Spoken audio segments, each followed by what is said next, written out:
Good morning, everyone. Thank you for your time and thank you for joining us. First and foremost, I do know that PDRs are important for you guys this morning. So do know that Tag Marshall will be sending over a list of who was attending and who's here this morning. So we will take care of all of that on our back end and we will pass that list over to Nationals. Aside from that, I am happy to welcome and introduce you all to Tag Marshall, a recent addition to the Sections Partnership family, and we are so excited to work with them heading into the 2023 season. I also want to introduce and thank Mr. Cade Hassel of the Country Club of Castle Pines, the head golf pro there, for taking the time to chat with us and you guys today on how the Country Club at Castle Pines is optimizing pace of play using technology to create exceptional player experiences for their members. I will let Cade and the Tag Marshall team take it from here. Fantastic. Thank you so much. We're also excited to be working with you. We have been very fortunate in starting quite a few PGA section partnerships this year. So this is one we're very excited about. Thank you so much for a kind welcome and for having us. But the expert of the show today is Cade. Cade, how are you? Great, thanks for having me. No, absolutely. So what we'd like to do is just give Cade a quick opportunity to introduce the beautiful Country Club at Castle Pines, which you can see on the photo, and also himself and how he got to be in the position where he's now. It's always fantastic to see the journey that people take in this amazing industry. So Cade, why don't you enlighten us? Thank you, Bodo. I appreciate that. For those of you who don't know me, I know probably some of you on this call, but my name again is Cade Hassel, the head golf professional here at the Country Club at Castle Pines. Just wrapping up my 6th season here at the club. Came on board in 2017 as an assistant golf professional. A couple of years after being here at the club, I was promoted to first assistant when our previous first assistant took a teaching professional role.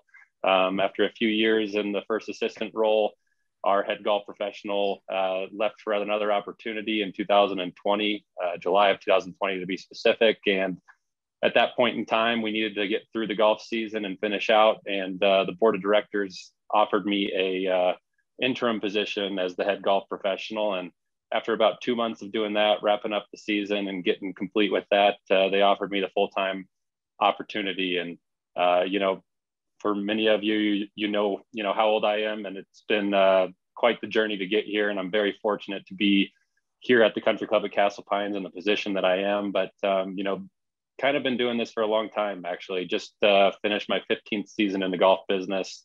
When I was 15 years old, I started pulling carts and running the outside operation and doing some help for a local public golf course that was in Omaha, Nebraska, where I grew up. And, after working a season outside, they promoted me into the golf shop. I spent the next 3 years working for them in the golf shop. I did an internship with them there in Omaha.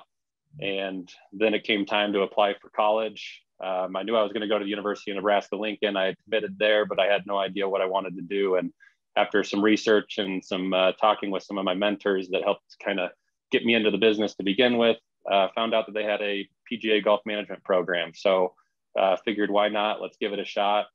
Ultimately, had a great time doing that. Loved what I was doing in the golf shop previously.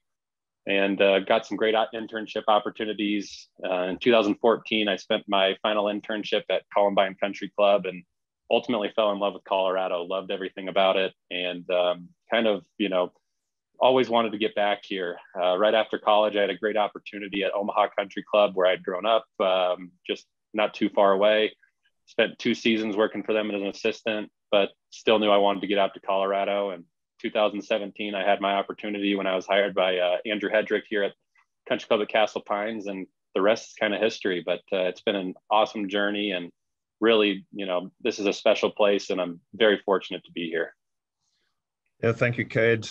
We have worked with Andrew when we first started partnering with you, and I know that he's the giant of Colorado golf. So you did fill some very significant boots there, and well done to you. It's fantastic to see. Tell us a little bit about the Country Club at Castle Pines. What are you about? Tell us about your membership, and also about the course. Definitely. So we're a Jack Nicklaus signature design golf course, and really up until this last year, we've, while called the Country Club at Castle Pines, we've really been predominantly a golf club. All we had was a clubhouse and a golf course. We recently finished up an improvement project, which included the addition of a pool, a fitness facility, tennis courts, and then a complete remodel of the clubhouse that we currently had in existence. And with all of that, we've seen some significant changes over the past 2 years since passing a vote to have this project completed. We had over 150 new memberships sign up between the fall of 2019 and the start of 2022. And we've had significantly more since then. But, with 150 new memberships, we've definitely had our challenges to get everybody to fit in and assimilate with the culture. And it's really been great. We went from an average age member of 65 to now we're at 51. So we've got a completely new demographic, lots of young people joining the club, and just really a ton of excitement around everything that we're doing up here right now. So it's really been cool to see the transformation of the club over the past few years. But 395 members, full membership. We've got a wait list now, and really just always looking to figure out ways to improve our member and guest experience up here. And it's like I said, it's been a fun journey this far. Yeah, and clearly what you're doing works, right? Otherwise you wouldn't be growing at this rate, and especially also attracting younger members is on everyone's list. So you must be ticking the boxes, and that's it all comes down to the experience, right? And that's something that we want to talk about today, because you also invest in technology just to help you get things done and make sure that your experience levels and excellence is met every single day. Cade, if you'll allow me a quick introduction to Tag Marshal. We are a golf course optimization and automation program. We've been going now for 6 years. We're very fortunate in working with 30 of the top 100 courses. Here's some of the high-end private clubs we work with, like Oakmont, Hazeltine, Valhalla, but also some of the really good resorts that on everyone's bucket list. Banded Dunes, I don't think I've met anyone who doesn't want to play there. Whistling Straits, Kiowa, obviously hosting the PGA Champ. So what's wonderful for us is that we get to learn from these all of these operators and these amazing operations, and then bring that back into the big middle of the market, right? Because everyone's solving the same problems and everyone's got the same challenges. We're also excited to be working with the DP World Tour, which used to be called the European Tour, and helping the USGA with data research and just being adding value where we can.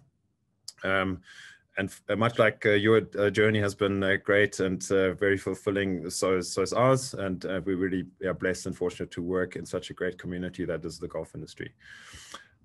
Okay, but let's get going on our session today. And I'd like to start us off with a little quiz for everyone who's online. What do you think makes or breaks a player experience? And I'm going to just launch a quick poll before we asking Cade's opinion.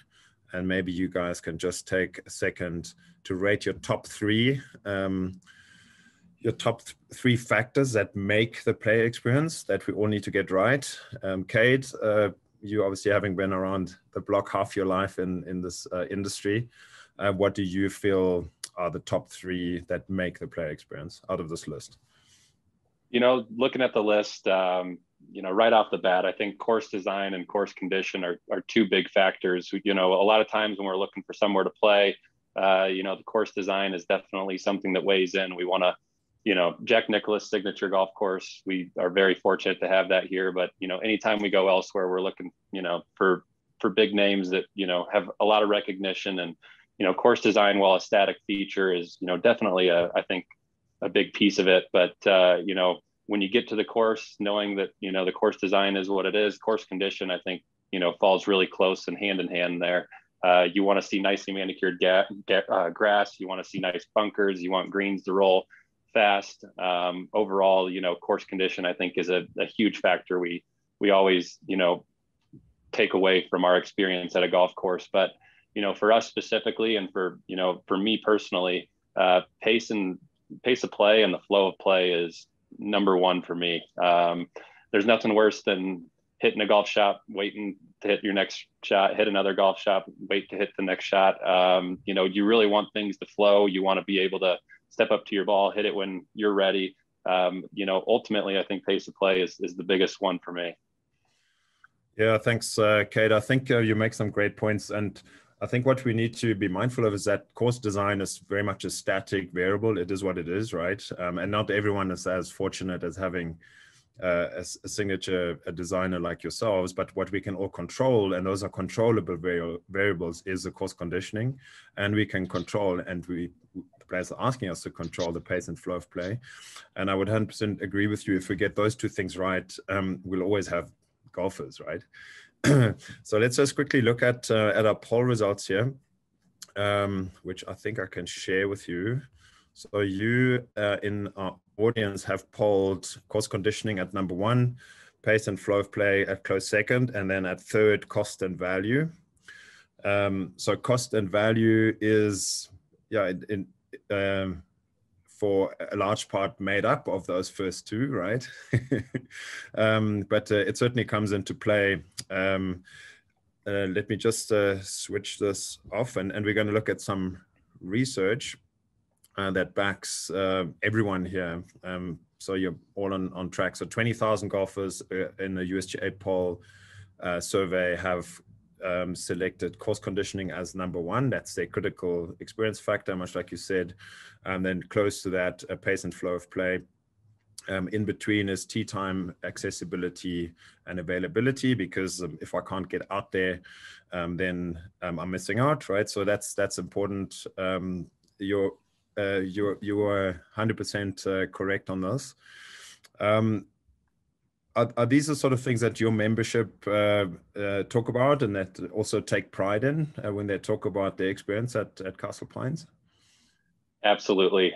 You know, just on course condition, I think, you know, for us in Colorado here this year, we've had a really nice year. So I think, you know, a lot of the golf courses around the section are, you know, really thriving based on, you know, we got some August moisture, we got some September moisture, usually during our very dry months. And, you know, if your golf course is anything like ours, it is as green as it's ever been this time of the year. So, you know, course condition is always a pressure point here for our members. They want to, you know, they pay a good amount of money to be here, and they want to, you know, have the fast greens. They want bunkers manicured well. They want fairways with nice tight lies, but with, you know, plenty of grass growing as well. And, you know, that's definitely a big point for us. But our number 1 deal, and, you know, we preach it, we manage it constantly, is pace of play.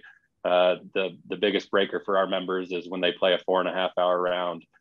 They don't like to wait, but I don't think that they're wrong. I think that we all kind of feel the same way. So, you know, pace of play is definitely our biggest pressure point here at the club. Yeah, we'll talk about that in a bit more detail. Yeah, but what you're saying about this season, you obviously have all been blessed with lots and lots of play volume the last 2 years, and that's also what we're hearing from other partners that we have in Colorado, like Keystone, Foothills and Meadows, and there's quite a few that we really enjoy working with.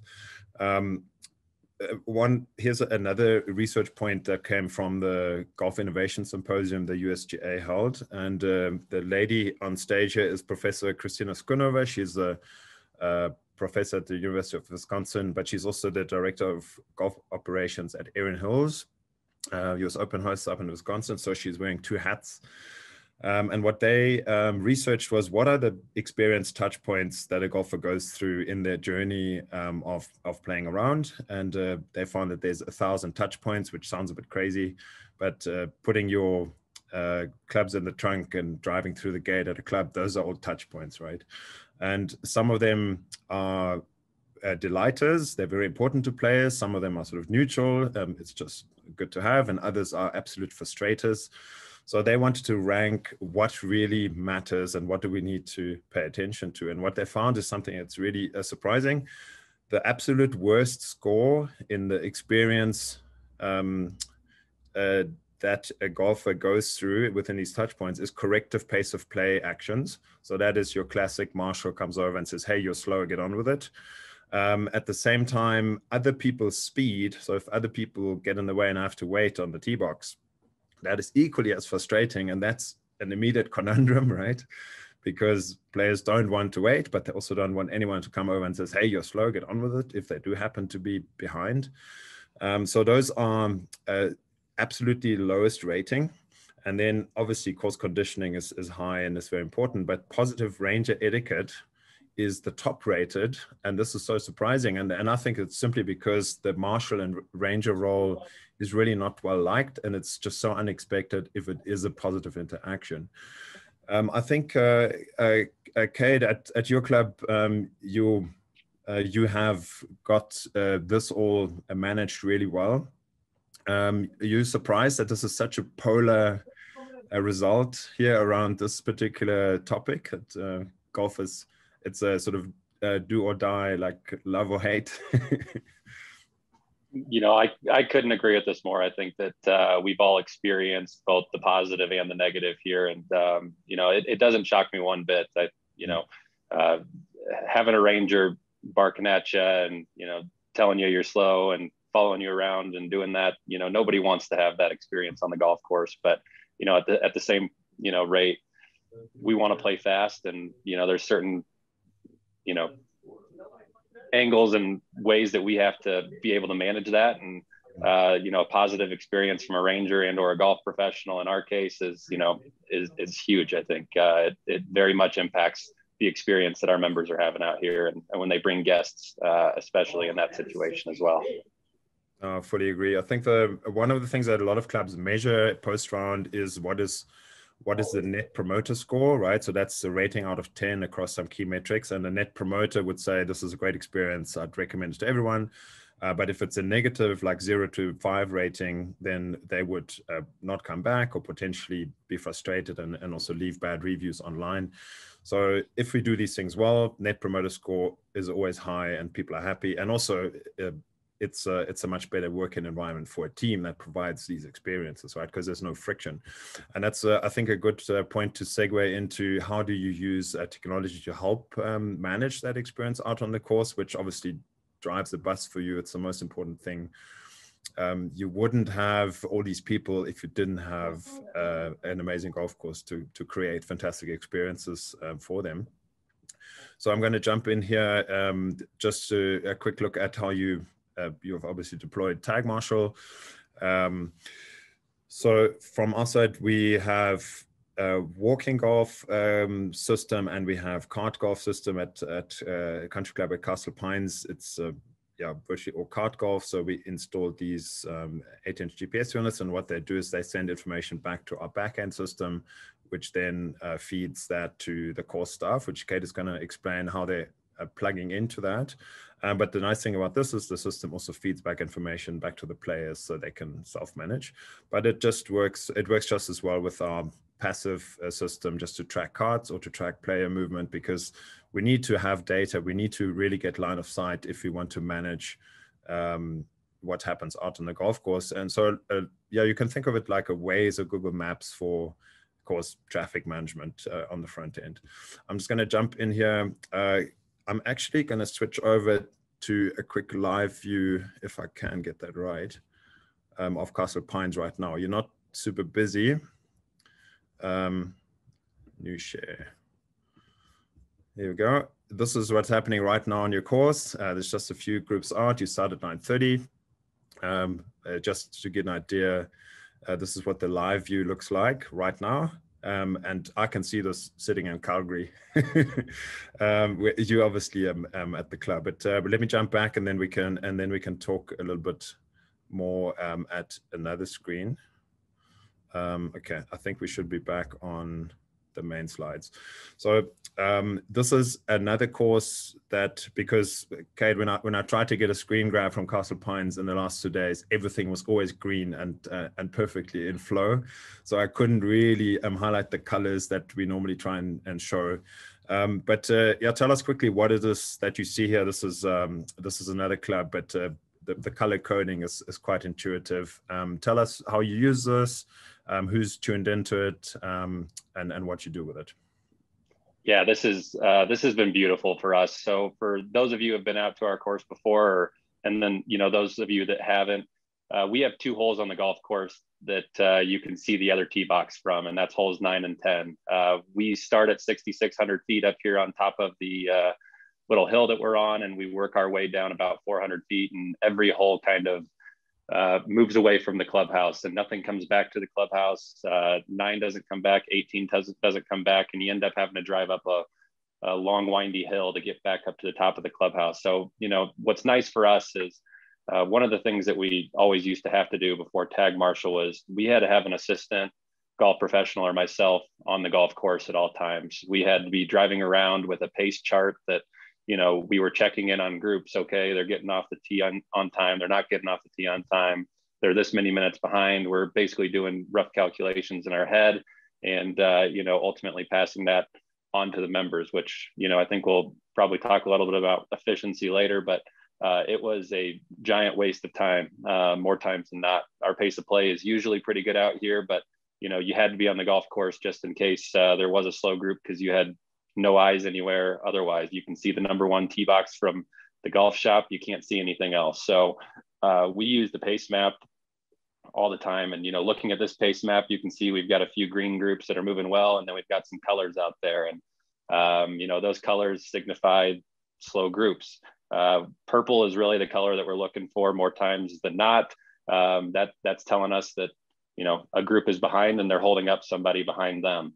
So, you know, there's definitely times where there's slow play out there, but the golf course is slower and, you know, it doesn't really impact anything. But when we see the purple, we know immediately there's a group holding up the rest of the golf course. So being able to pinpoint exactly where our slow groups are, and rather than having to drive hold 18 back through one constantly throughout the day, we can directly target our slow groups. There's a messaging system that allows us to send them kind of a warning message, let them know, hey, you're out of place. You're this many minutes behind. The group, you know, ahead of you is a hole and a half ahead of you, et cetera. We can kind of give them a heads up. And, you know, how we manage it is we send the message and we kind of give them a hole or two to figure things out and try to get pace back to where it needs to be. But, you know, as soon as we can see that pace hasn't improved over those 1 to 2 holes, it allows myself or one of the assistants to go directly out to that group to have a conversation. And, you know, the beauty of being able to send messages is, you know, there's different priorities, and we tend to use the high priority message more times than not, which means in order for them to get back to the screen telling them front, back, middle of the green and to get their yardages, they've got to acknowledge the message. So, you know, by the time that we get out there onto the golf course, they understand where they are. You know, the conversation ends up being pretty brief, and we can, you know, really get straight to the point. They know exactly what's happening. You know, just having the presence of one of the golf professionals on the golf course kind of, you know, kicks them into gear. They understand a little bit more. Okay, they mean business at this point. So, you know, for us being able to directly, you know, target these slow play groups and go straight to them, you know, really helps our staff. And, you know, I've got 4 assistants on staff here, then myself, and between the 5 of us, we're, you know, constantly watching and managing this. And it's been an absolute blessing to be able to pick these groups out and know where they are. And, you know, again, go straight to them. Sure. Yeah, look, you're responsible for the entire day, and if there's a group holding up others, you cannot get that time back, right? And right. You don't want to cause frustrations. One of the things that you pride yourselves in is just excellence wherever out at the club, and this is like we said, it's such a key factor. So it really pays to give it attention. One question, Cade, what you've got a tee sheet that you use that's integrated. That's why the player names are feeding through. What's the tee sheet that you have? We operate through 4 tees, and you know, each day in the morning as carts are being pulled, cart numbers are assigned. So you know, we go straight in. The tee sheet feeds right into tag marshal, and then our outside service team is then responsible for assigning cart numbers to the groups. And when they do that, as you see here, the names pop up. And you know, the great thing about that is, you know, we can build player profiles. We can understand who's slow on a regular basis. You know, when there's guest groups out there, we can identify that it was a member with guests. And then, you know, ultimately just be on the lookout and, you know, be more proactive in our management. We can, you know, look back in history, see who some of our slow players are, and then, while we know this more times than not, who's the slower players on the course, it's nice to have the data to back it up. And, we can share that with our board of directors, our golf committee, and then, ultimately we can get together and try to figure out plans and ways to, help improve pace. And if it's, a specific individual, then we can have conversations with them. And again, it's not us confronting them and and just telling them that they're slow. It's, here's the data. How can we help you be faster on the golf course? Let us help you. So by integrating the tee sheet, assigning cart numbers, just the overall, profile builds and all the data that we ultimately get at the end of the day is extremely helpful for us. Yeah, thanks, Cade. I think you make some great points. And I know how difficult it is to have an uncomfortable conversation with a member that you obviously appreciate and value. And it's near impossible to have a sensitive pace conversation without data, right? Like we've had people tell us that members have left them because they needed to have this conversation. And especially also if you're a teaching pro and you need to have the conversation that's uncomfortable, sometimes the pros are worried that what if the player then stops taking lessons from me because I've put them in this uncomfortable position. So I think this is where data just changes the game. It's purely based on information. And like you said, you have a fantastic approach here that you're not there to bark at anyone, you're to help people, and you're supportive. And I think that's a really good culture that you built. And it's really underpinned by data. So I've got what is called a track map here, which is every single round that gets played has got a history map, if you will, and sometimes you might find a player that comes into the clubhouse, oh, it felt like we played 5 hours today, and then it's just great if you have data. Do you use this at all at the club? Yeah, constantly. Every day when I come in, the first thing I do is basically look at the analytics hub and see, the previous day's pace of play, who was slow, how are they impacted, what did that do to the course for the rest of the day? As all of you know, when a group is slow early in the morning, it's a domino effect, and it's really hard to catch up unless you have gaps in the tee sheet, which, I don't think a whole lot of us have many gaps in our tee sheet these days with how many rounds we're doing. So it really becomes a challenge. So, understanding who was slow, why they were slow, and then ultimately being able to have those conversations, especially with our early morning groups that like to get out there.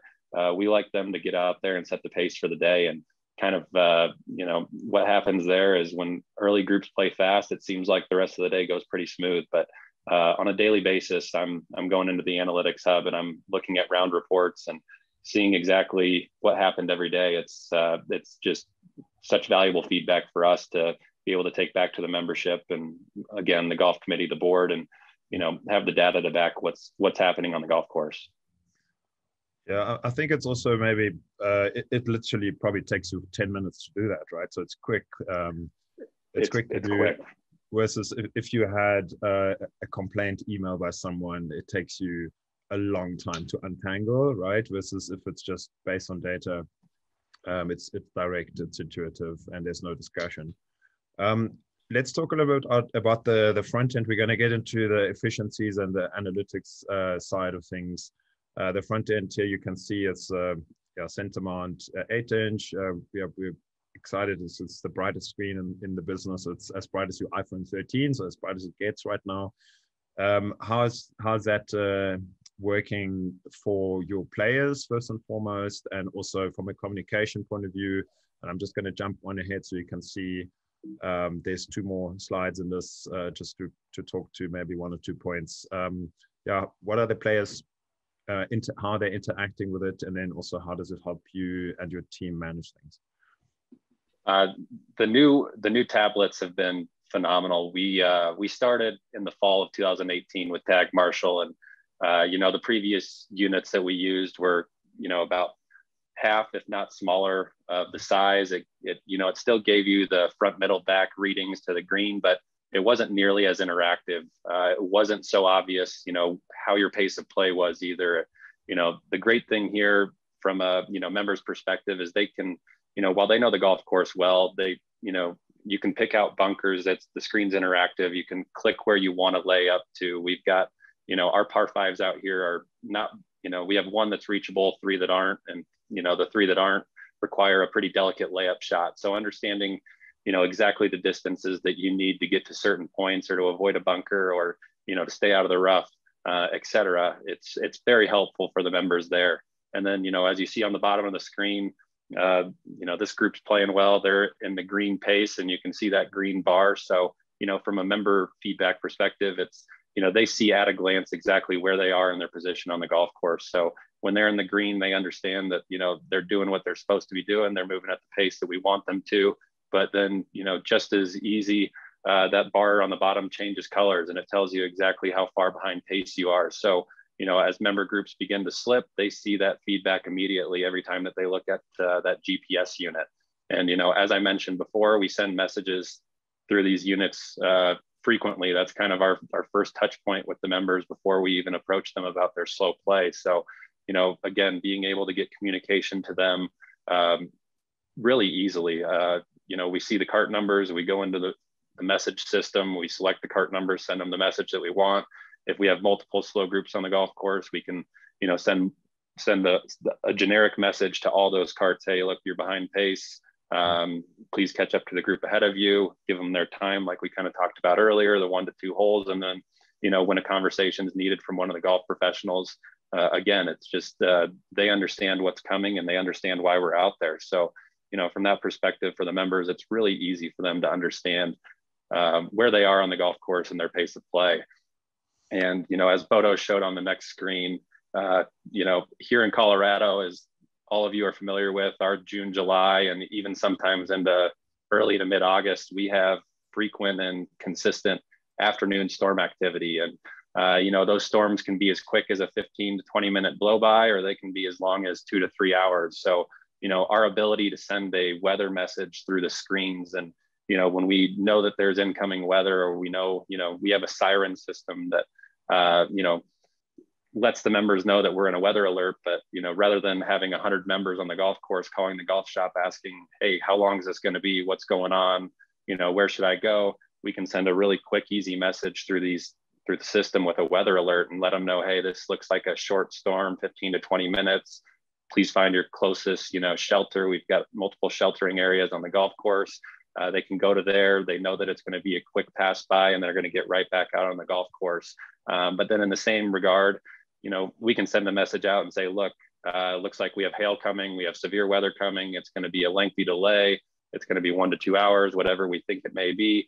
We're not weather experts, but we can, usually read a radar fairly well and kind of give our best estimate. But, we can let members then know, hey, you need to come back to the clubhouse. Like I said, severe weather's coming in, and it just really simplifies things for the golf shop staff. And again, rather than having to answer the phone and say the same message over and over, our members understand that they're going to get a message right on their screen, letting them know what they need to do.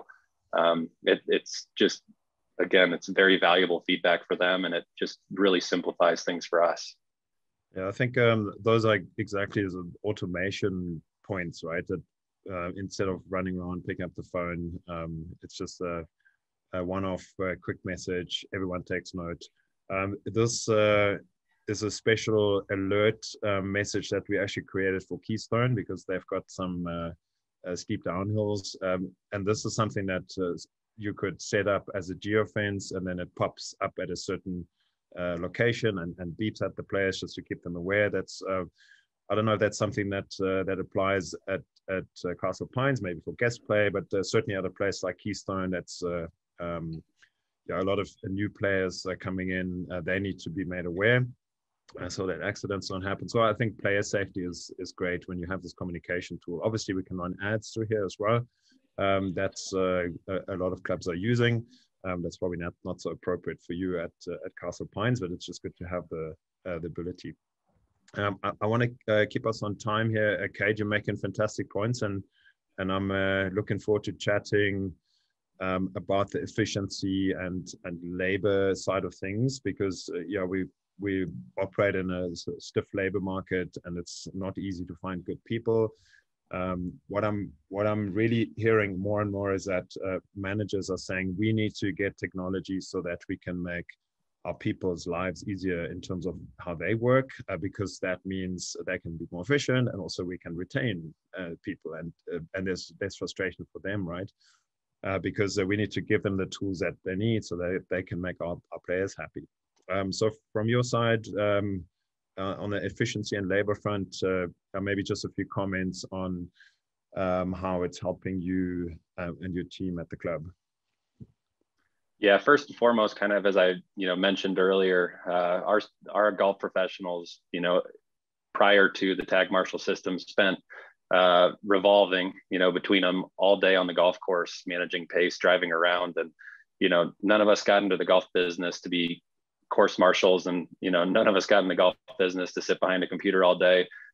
So it's really just been a huge improvement to what myself and our assistants are able to do. Rather than spending all day on the golf course, we're much more active with the membership. We can be on the driving range teaching lessons, doing club fittings, be on the driving range just in general, be around the golf shop, be areas where we want to have touch points with members, and communication with them. And when we're marshaling on the golf course, while we're waving as we drive by some of the faster playing groups that we don't have to worry about, we're also then having difficult conversations with the members on the course. And again, that's not something that any of us really got in this business or wanted to do. But from other perspectives, our outside service team is constantly on tag marshal as well, so that we do a couple of unique things here.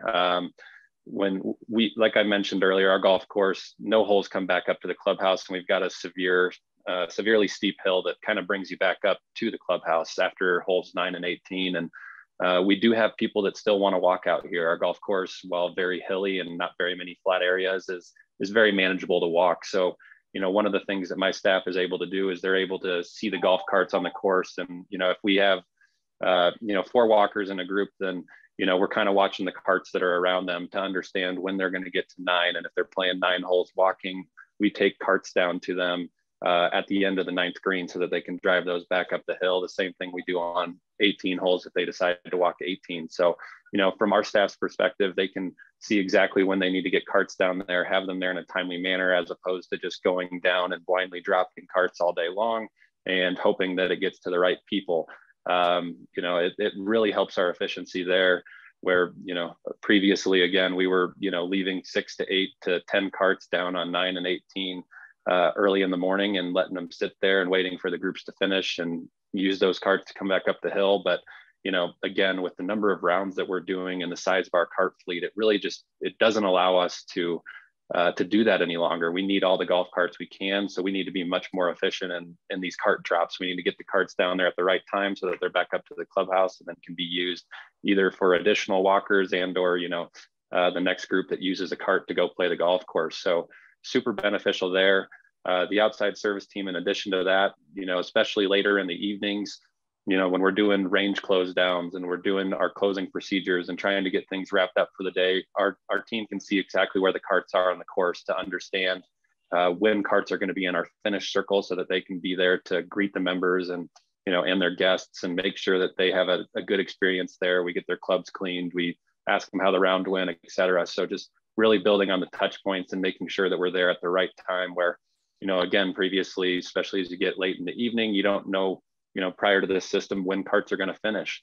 We can't see where they are on the golf course. So we may be in the middle of range teardown and groups are finishing. And, unless we see them from afar, it's really hard to make sure that we're available and ready for them, at the time of completion of their round. So it's really helpful from that side of things, as well as exactly as I mentioned earlier, our assistants, being more proactively on the driving range and doing things that they, doing what we all got into this business to do. So it's just been extremely beneficial for that. Thanks. You make some important points, and I think where you didn't have marshals for the reasons that you'd explained. Some clubs do, but it's more and more apparent that the marshal's role is not very effective to begin with, right? Because the poor resource cannot be everywhere at the same time. So with outline of sight, where it is a big effort, you're probably killing a cart or two a season just doing laps and looking for problems, and that's exactly also where technology just helps you like we said earlier, with Waze or Google Maps type information. And you don't have to go look for problems. You've got them at the palm of your hand on your smartphone, on a tablet, or on your computer. That's what technology is supposed to do, right? Make things easier for everyone. And one of the key backbones of what technology is good at is collecting data. So here's Cade earlier mentioned the analytics hub. So this is what a end of day looks like. Every single tee time is mapped out here. How did it play?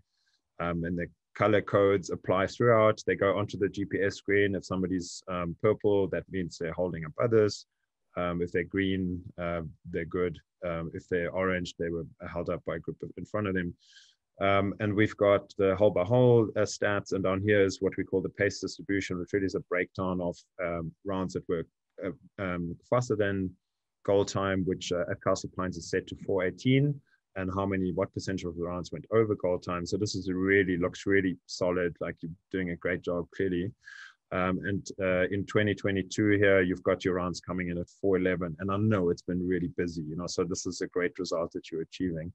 But I think that, just tell us a little bit how you use this, and also how, because I think you've got some really smart ways and how you onboard your new members, and also how you get your community ready for the golf season.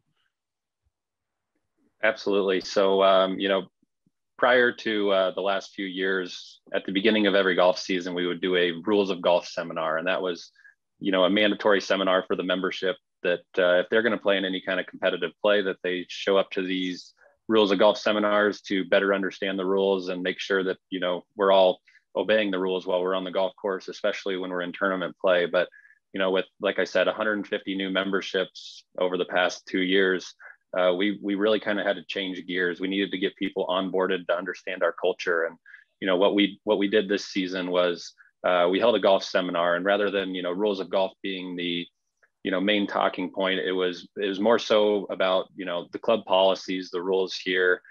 We touched briefly on, some of the golf course and, rules of golf, type information, but we really kind of kept that brief. And, our main talking point, because, again, the biggest pressure point at our club is pace of play, was exactly that. And, by having this data, what's really been helpful is, showing the membership, look, here's our average pace of play. We can show them this data exactly. 4 hours and 11 minutes. We on average play faster than pace of play, and sure, that accounts for some of our, early morning fast rounds, but it also accounts for all the slow rounds that we have throughout the year. So, the message to the membership is, look, there is really, without being too direct, no excuse for slow play. The average pace of the club is faster than what we're asking you to play in. So we feel confident that any and all groups at our club can make that happen. And, really just talking about, some of the tips for pace of play and how they can play faster, and, ready golf, and, getting yourself prepared while somebody else is hitting a shot, and understanding what club you're going to hit, et cetera, et cetera. But, really just always falling back on the data, and letting everybody know, hey, look, we can do this. So let's make a collective effort to make it happen. That's been really great for us. And, one of the other things that we use this data for is we send pace of play letters. We have a system where when you play in over 4.5 hours, that's kind of our sweet spot. We give a little bit of leniency based on, what happened on the course that day. But what we do is we send pace of play letters, and the first letter that you receive, these come from the golf committee, is just simply a warning. Look, you played slow.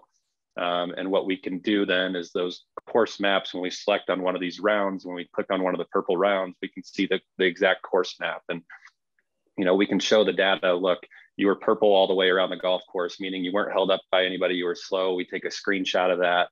Since we're, using 4 keys to, put names, into the signed cart numbers, we can see that data exactly. So as he shows on the screen, we simply just take a screenshot of the pace map along with that information on the left.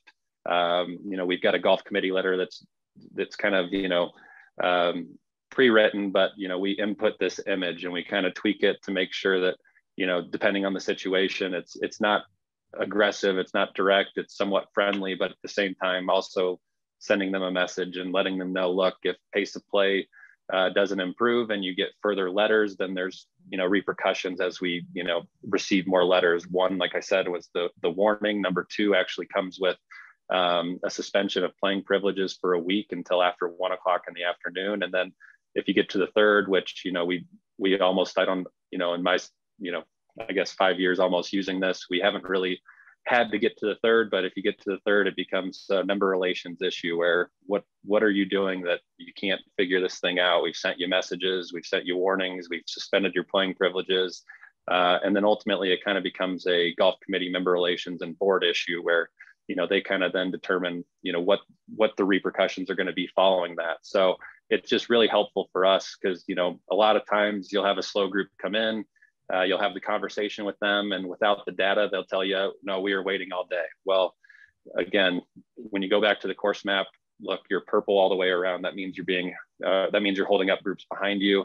If it's orange, then we can see that, yeah, you were waiting in certain places. And, a lot of times what happens is you're waiting on the first couple of holes, all of a sudden the group in front of you took off, and then you were the slow group for the rest of the day. So the data is just, I help explain the data in these emails, and it really just becomes very transparent to the members with what happened. And there's really no argument there, I guess I would say, is that the data supports exactly what happened. And, we can be, very proactive in making sure that, we're letting these groups know that they're slow. And then, once you get that first warning letter, it really kind of becomes a message. And for the most, majority of the time, it really kind of, it impacts the rest of their season. They understand when they're out there that they need to play fast, and it ultimately helps us significantly. But the data supporting exactly what we're trying to show is everything for us.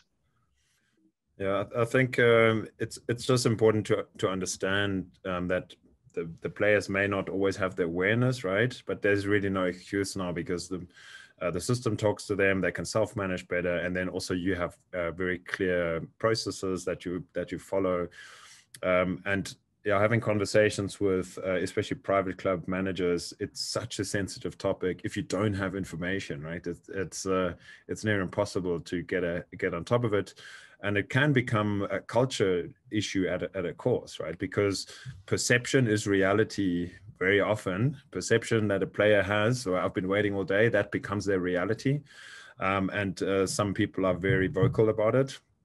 And that really is obviously a negative influence on the culture and the experience at a course. So if you have information and data, it's an even playing field. And also what's important to note here is that it gives you and your committee the ability to see, are we improving, are we getting better? What a lot of clubs also do is they look at their individual hole times, and we can even break this down to time on tee box, fairway and green. Are there any choke points out on the course? What can we do that is low cost, or what are the opportunities to make some holes speed up a little bit, or maybe sometimes we need to do something that's counterintuitive and actually make a hole a little bit slower and a little bit tougher to give the next hole a bit more breathing space, right? But everything's anecdotal unless you have information. And then if you make a change, great, let's test it. Is it working? And so you can incrementally keep getting better. And that's where data is probably quite a game changer. Maybe on this note, one of the items that comes with the data backend is heat maps, where you can see where do the cards go, where don't they go, and this is helpful from setting up geofences or roping off areas that are sensitive, because you can really see, because you don't have, otherwise how would you know how do players behave? You can't watch them all day, but the system does that for you. Maybe just to finish off, and we're so nicely on pace, which is my job. Thanks, Cade. What has the response been from your golfers and team?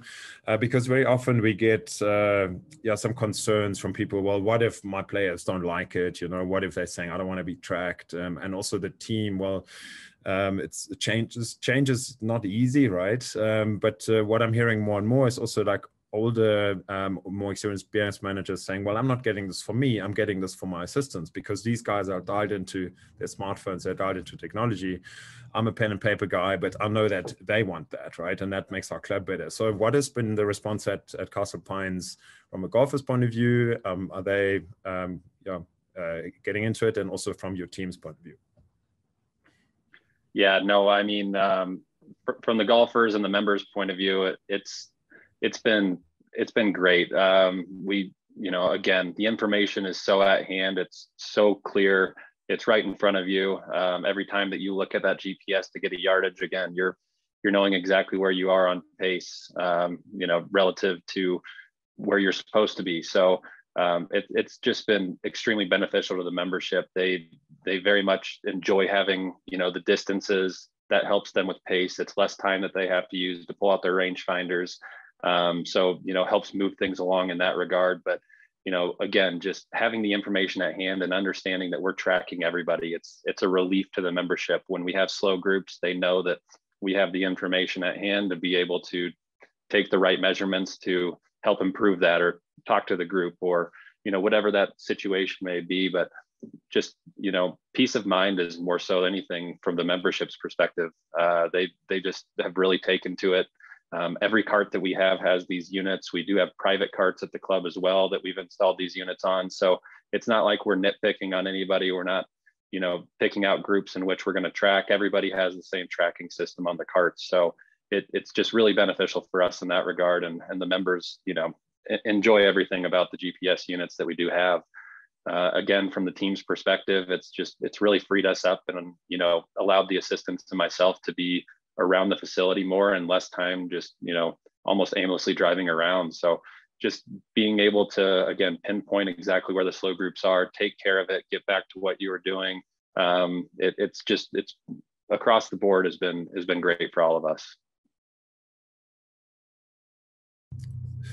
Thanks, Cade. I think ultimately you're in the golfer experience business, right? And I think your effort that you're putting into it is hugely rewarding for your membership, and that's why your club is so successful. And it shows, like, it's the little things, and if you do them well, it goes a long way. So well done to you and the team for doing such a great job. I think we are at the end of our round. If there are any questions, please feel free, shoot them through in the Q&A, or ping them in our chat here, and Cade or I will gladly try and answer. Maybe a quick opportunity to introduce, we are based in Atlanta. This is Joey Walters, our general manager, fantastic guy. Everyone loves working with him. And Robbie Williams, who I believe is actually at your office. I wasn't even aware that Robbie came to see you. He's sitting across from me. Yeah. Robbie, come around, give us a wave there if you don't mind. Robbie's our partnership exec up in Colorado. Hey, and also super nice, super knowledgeable. Okay, there's a question. Here's a question. How does the training work for the staff? Maybe I can take that, but we do have what we call a Tag Master Academy, which is an online series of videos that anyone who plugs into the system, which may be the starters, all the way through to the systems, the pros, the GM even, there's certain things that they want to know about the system, and then they can go and watch these short videos and learn about it. We also have a customer success team that does training and making sure that the teams get dialed into the system as quickly as possible so they can get value. How's that been for you, Cade? I know that when you started at the club, it's very quickly you tuned into the tech, but now I don't know if you've done any further training now that you've just done this upgrade. Is that working? Is your team responding to that? I would say that just the ease of use is, while it does require some brief training for my team especially, it's been very streamlined and straightforward. It's pretty simple to understand. The functions that my team needs to use, it doesn't take too much. It really has been, show them the system, kind of let them play around with it. If they have questions, I'll help them understand. But for the most part, at least on my team, it's been pretty easy. I think, you know, we've all had to get more and more tech savvy over these years as technology continues to just kind of race past us. But you know, with what we're working with and what we're doing here, it is very straightforward. It's easy. You know, my first assistant, I've, you know, given him some additional training relative to the, you know, the analytics hub and, you know, some of the, you know, the heat mapping and the different things that we do there. But, you know, it really is, I think, one of the easier systems to use and manage, at least, you know, in my, you know, time using it. And that's what we love to hear. So our team, our development team, puts a lot of time into also looking to improve so that our courses can be successful. And it's not built for data scientists and engineers. It's built for, you know, for people, right? And I think that's always been important to us. Yeah, I think we don't have any more questions that I can see. So I wanted to thank you, Cade, for the fantastic insight you've provided. And really appreciate it, and well done again for doing such a great job for your members, and also for your committee. I'm sure appreciate that you're on top of things so well. Thank you so much, and thanks everyone for joining. And we will get your accreditation points sorted out with the other good people at the section. And if you have any questions, feel free to reach out. When are you shutting down? It's literally the last few days of play now, right? Well, you know, our hard close is December 1st, but, you know, we'll see what the weather brings. It's, again, we got beautiful weather for a few days here, but it looks like it's going to make a slight turn next week. So, you know, we'll see how the, you know, next few weeks go, but hopefully we get some good weather to keep us, you know, active and busy through November. But yeah, December 1st will be our hard close. Okay, fantastic. All right, enjoy the wind down, and Thanksgiving is close, and then all of a sudden it's PGA show time again. Time is just racing. It's crazy. Cade, thank you so much. Really appreciate it. It's been fantastic, and yeah, I hope to see you soon. And thanks for hosting Robbie today. Hello. I hope that he takes you for lunch. Okay. Thanks, everyone. Take care. Thank you. Bye. Take care, everybody.